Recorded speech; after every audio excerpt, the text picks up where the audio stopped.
Good morning, and welcome to the Digital Teaching Talk episode for November. Specifically, this episode revolves around what's new in November, and today, New Feature Friday, Friday the 4th of November, 2022. We're going to talk about some of the cool things that Ultra has rolled out in terms of new features or improved features inside the Ultra course view. So I appreciate the time you're taking to watch this morning and hope you pick up a few things. In particular, I want to talk about a few of them, and then I want to show you some specific highlights, right? So for starters, some of the new things that are out, the ability to access the course activity report via the analytics tab in your course. That frankly unusable tab that we've seen in the past now has become a little bit more useful. Then some grade history improvements, being able to do some things to make your grade history more, getting the things you want out of it when you download your grade history. So I'll show you where that is. How by default now, when you're in your course, your last gradebook view is saved. Whether it was grid view or the gradable items list view, that will be, depending upon the last thing that you looked at, it will save that for you.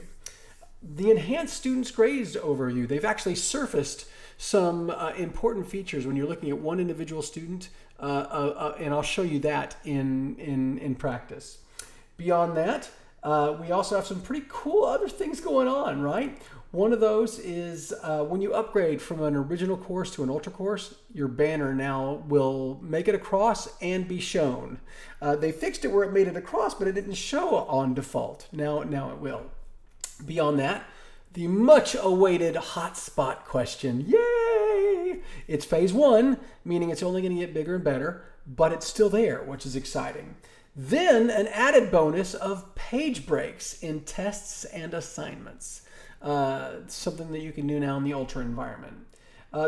For those of you that use the gradebook in your courses, your face-to-face courses, and maybe have like grades you just put in the gradebook there, they've now allowed you to improve the types of feedback that you can deliver to those manually graded or manually created columns.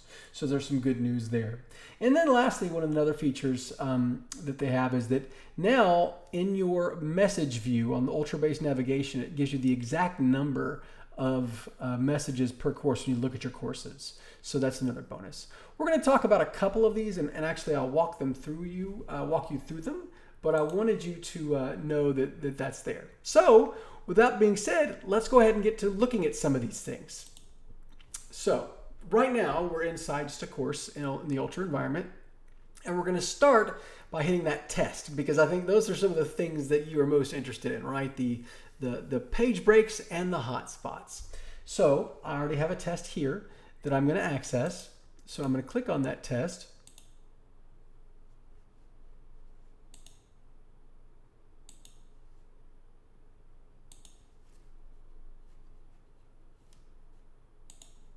Oh, you know what? I know what's going on here. All right. There it is. Okay, so I've clicked on that test. And when you look at that test, you will see here we are, we have the test, right? And oh, what's this? This is a page break. How did I add that page break, you might ask? I'll show you, because I'm going to add a new section to this test. So currently you can see these really rich, detailed questions. This is question 1. Is that true or false? This is question 2. And then there's the page break and some more questions. So if I wanted to add another page break, I would simply go down to my last question, or in between questions if that's what I wanted to do. Click the plus button and choose Add Page Break. Now, a couple of things about page breaks. A, you can add them where you want to in your tests, in your assessments and assignments. However, if you do things like randomize your questions or force completion or submit one at a time, it will remove that page break because of by the nature of what those are. Randomization is going to be able to come to page breaks. They're actually working that in. But right now, if you plan to use page breaks in your tests and assessment or assignments, just know that those things will automatically combine the test. If you turn on randomization of your questions, it'll automatically combine the test into one page. You'll get rid of your page breaks. So just something to think about. You may or may not find that as useful for you now, but it is heading that way, which should give you a little bit of insight into where their development path is going. So in this new section, I want to add that new question type. So I'm going to go ahead and choose adding a hotspot. So you look at all these options they have now, right? You know, woohoo! But I can do add a hotspot. And as I scroll down here, it says, okay, what do I want to do? Well, I want to upload it from my device.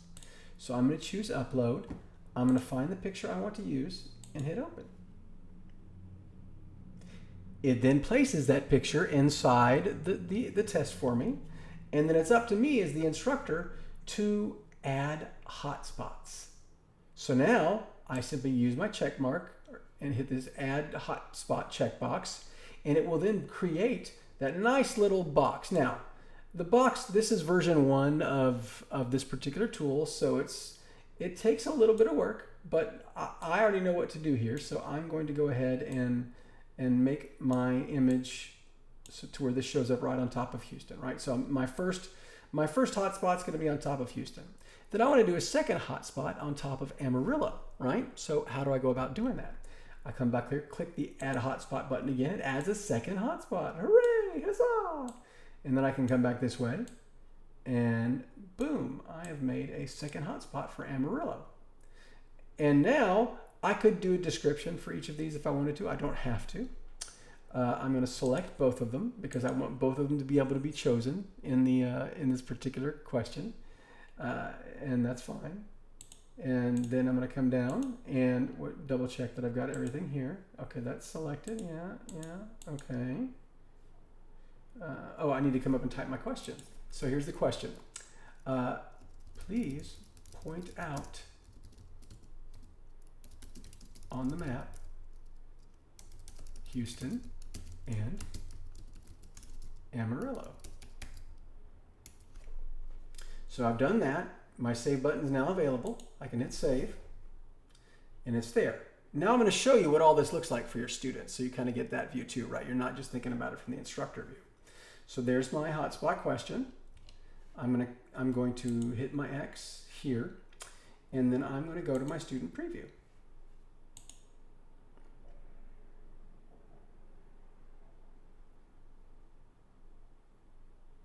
All right, so now I go to my test demo, view my assessment.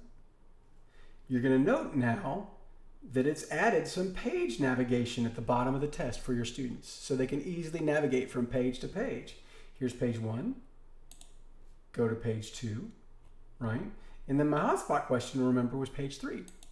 So I move on to page 3, and there it says, okay, please point out on the map Houston and Amarillo. Oh, there's my add selection thing. So I click add selection and then I drag and drop Houston and Amarillo. And then where I'm done, I can review all that and then submit it, right? So as a student, it's pretty easy. And as an instructor, it's pretty easy to hit that hotspot. Just know it's version 1. They're making it, as they work on it, they're making it more accessible for all types of devices, but B, more options. So you're not only going to be able to select with a box or an oval, you'll also have the polygonal or even like a connect the lines kind of a selection tool coming in the future. So all those things are coming, and I hope you found them as exciting as I did. So let's talk about another thing. So I'm gonna kill that one for just a second, and now we're going to go look at another couple of things that I think will be important for you. So this is just a dummy course with fake people in it, but I wanted to talk to you about a couple of things. One is the default gradebook view. Blackboard will now remember whether you're in gradable items or your items list view or your grid view to start. So now when I'm done and I close this and go back to my gradebook, it remembers that I was in grid view. Ta-da! So I don't have to do it every time. I like the items list view because I like the needs grading feature of it, right? That lets me know what's going on there. But I did want you to know that. Now let's talk about a couple other things. The improved grade history. Now, you could get grade history prior to this just by going here to your little download option on the right-hand side up here. You choose it and it gives you, do you want to do the download full gradebook or grade history? Now, Now when I choose grade history, it's going to give me options, whereas before it didn't. I can now select the things I want to do a grade history on. I don't have to do the grade history for everything. I can just choose one column or one particular thing, and that will give me the full grade history of that item. So again, before you didn't have the ability to kind of make those selections, but now you do. So that's kind of an exciting thing, right? Okay, now let's talk about analytics.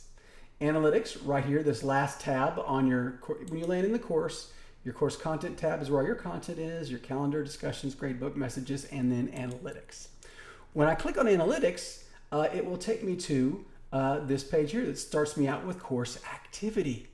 And then it gives me that overall course report that I can download on I can download for myself, a CSV that will give me all this data, which I think is great, which tells me a couple things just on this page, but then I can go down more granularly and talk about this more, like their overall grade, and their activity in the course, and then a calculation of what that difference is from what their grade should be if they've been spending that amount of time in their course.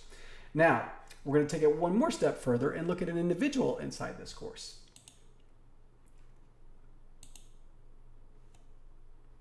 Now, by looking at that individual, I can see average hours in the course, the range of average hours, the activity hours in the course, and I can look at it via this table view, but I can also do the scatter plot view again, and it shows it underneath here what their grades are, which is kind of cool.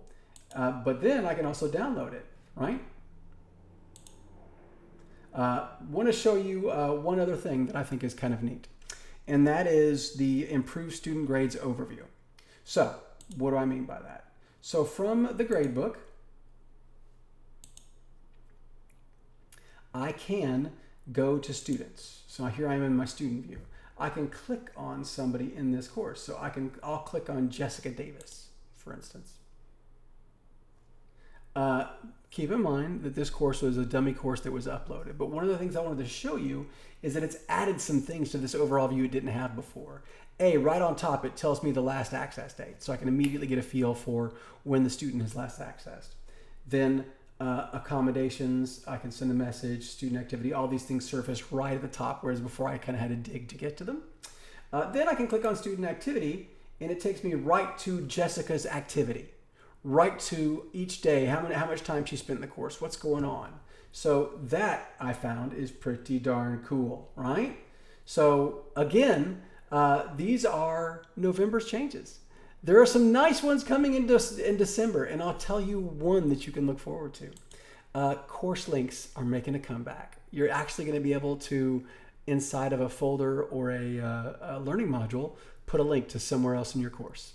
Yay! They've been missing for a little while. I hope you have a great Friday. I hope this new Feature Friday has given you some things to be excited about, and I look forward to hearing from you. Thanks a lot.